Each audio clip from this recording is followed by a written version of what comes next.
Komen, subscribe. Aduh. Di tempat saya jika ada orang yang meninggal dikasih air, air yang didoakan oleh satu kampung untuk disiram di atas kuburnya. Apa dalilnya? Nggak ada dalilnya. Dan manfaatnya apa air ini? Segelas, seember, apa sekolam. Tapi nggak ada riwayat bawa air, bawa kembang, bawa segala macam, nggak ada. Ini semua perbuatan bid'ah dan nggak ada manfaatnya. Sudah menjadi karakter, tabiat, watak orang-orang Salafi Wahabi seperti Yazid Jawas dengan teman-temannya ini, ketika memutusi sebuah masalah, serampangan, sembrono, dan sakarepe dhewe.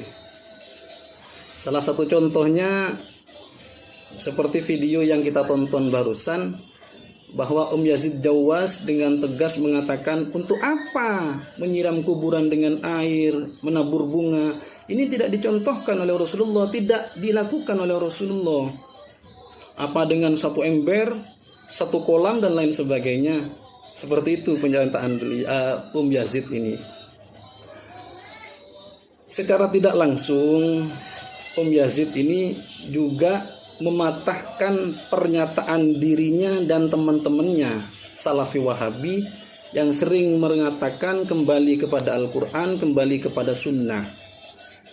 Kalau kita mau kembali membuka kitab-kitab hadis, kitab-kitab ulama-ulama salaf, ulama-ulama fikih umpama, maka di sana akan banyak kita temukan sebuah keterangan kesunahan menyiram kuburan dengan air, menabur bunga di kuburan setelah selesai prosesi pemakaman. Salah satunya di dalam kitab Mughnil Muhtaj dijelaskan seperti ini. Wa yundabu ayyurashal qabru bima'in. Disunnahkan menyiram kuburan dengan air. Kenapa? Li'annahu sallallahu alaihi wasallam fa'alahu biqabri waladihi Ibrahim. Karena menyiram kuburan dengan air itu dilakukan oleh Rasulullah sallallahu alaihi wasallam terhadap kuburan putranya Sayyid Ibrahim. Rawahu Abu Dawud fi marasilihi, diriwayatkan oleh Imam Abu Dawud. Apa kemudian tujuan disirami kuburan dengan air itu? Pertama, tafa'ulan birrahmah wa tabridan limadja'il mayyit. Karena berharap mayit itu tetap dingin dan juga ada rahmat Allah yang dikucurkan kepada mayit tersebut. Wali anna fihi hifdhan lit-turab ayatanafara, dan juga sebab menyirami kuburan dengan air itu harapannya adalah untuk menjaga tanah kuburan itu tidak bertaburan, menjadi kokoh, menjadi kental tanah kuburan itu, akhirnya tidak bertaburan.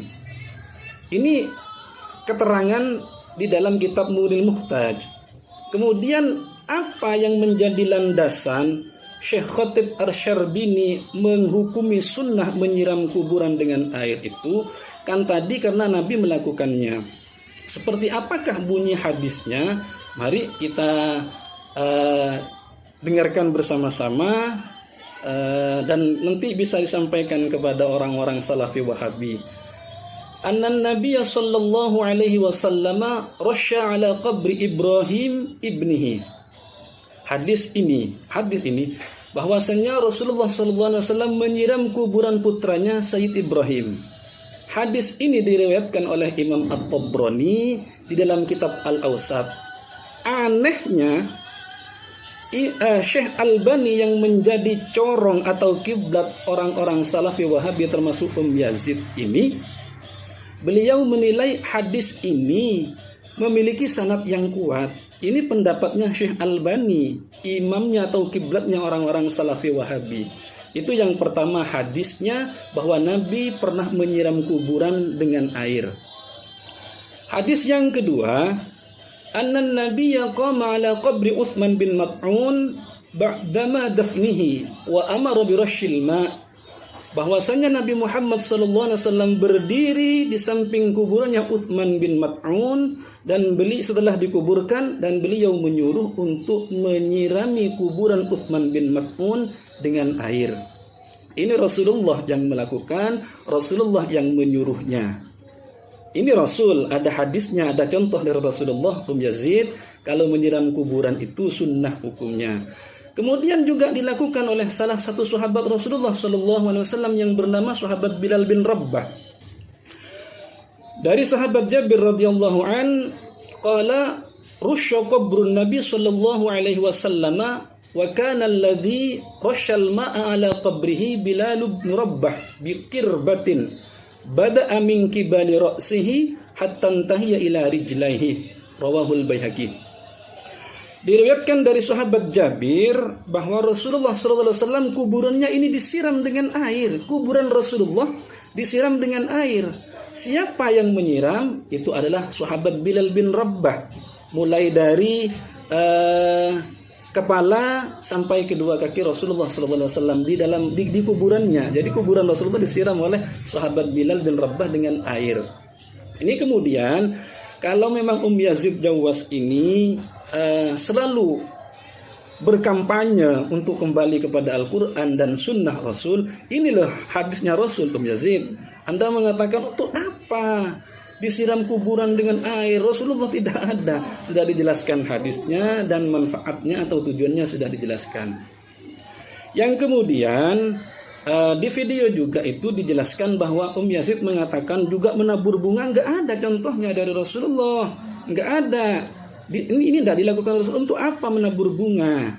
Sekali lagi Yazid ini mungkin kurang membuka kitab-kitab hadis atau mungkin kitab-kitab fikih, atau memang beliau sengaja Yazid ini untuk menyimpan kebenaran, menyembunyikan kebenaran, menyembunyikan apa yang dicontohkan oleh Rasulullah, apa yang dilakukan oleh para sahabat-sahabat Rasulullah SAW. Jadi begini, di dalam kitab Fathul Mu'in itu dijelaskan sunnah meletakkan pelepah kurma yang hijau atau yang basah di atas kuburan. Kenapa? Lil ittiba, karena itu dilakukan oleh Rasulullah sallallahu alaihi wasallam.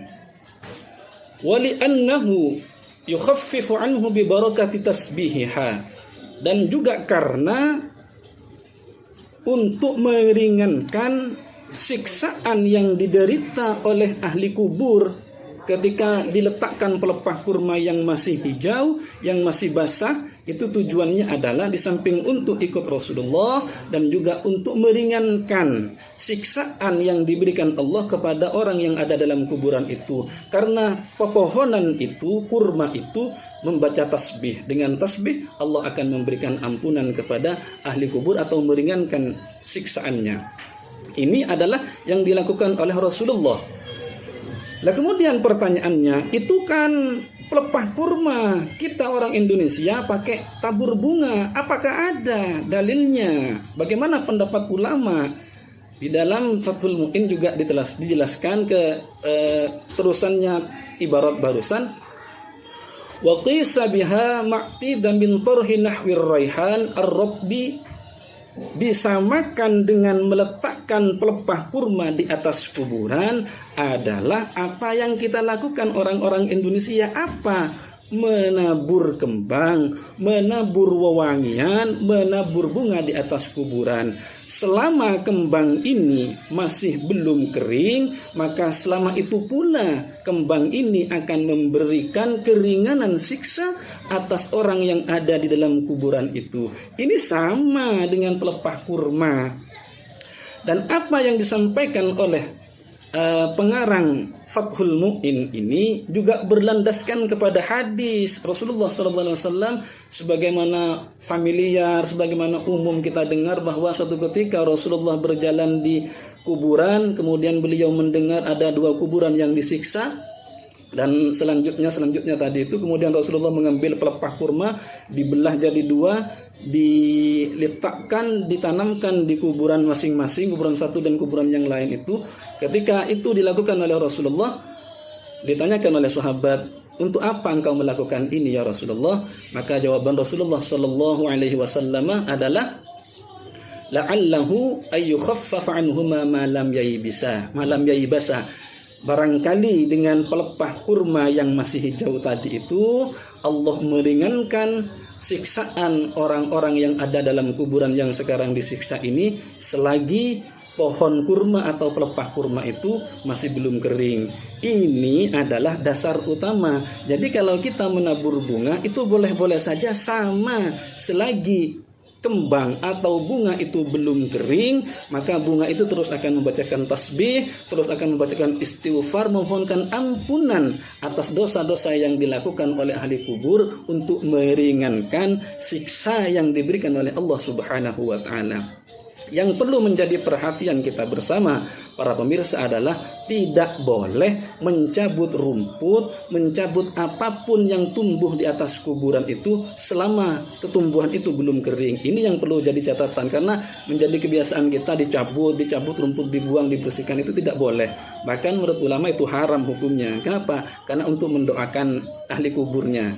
Ini sekali lagi Yazid, ini hadis ya, hadis Rasulullah yang Anda katakan tidak ada contoh, tidak ada hadis dari Rasulullah SAW. Mudah-mudahan Yazid dan para pengikutnya dan para teman-temannya yang seakidah mendapatkan hidayah dari Allah Subhanahu wa taala. Wassalamualaikum warahmatullahi wabarakatuh.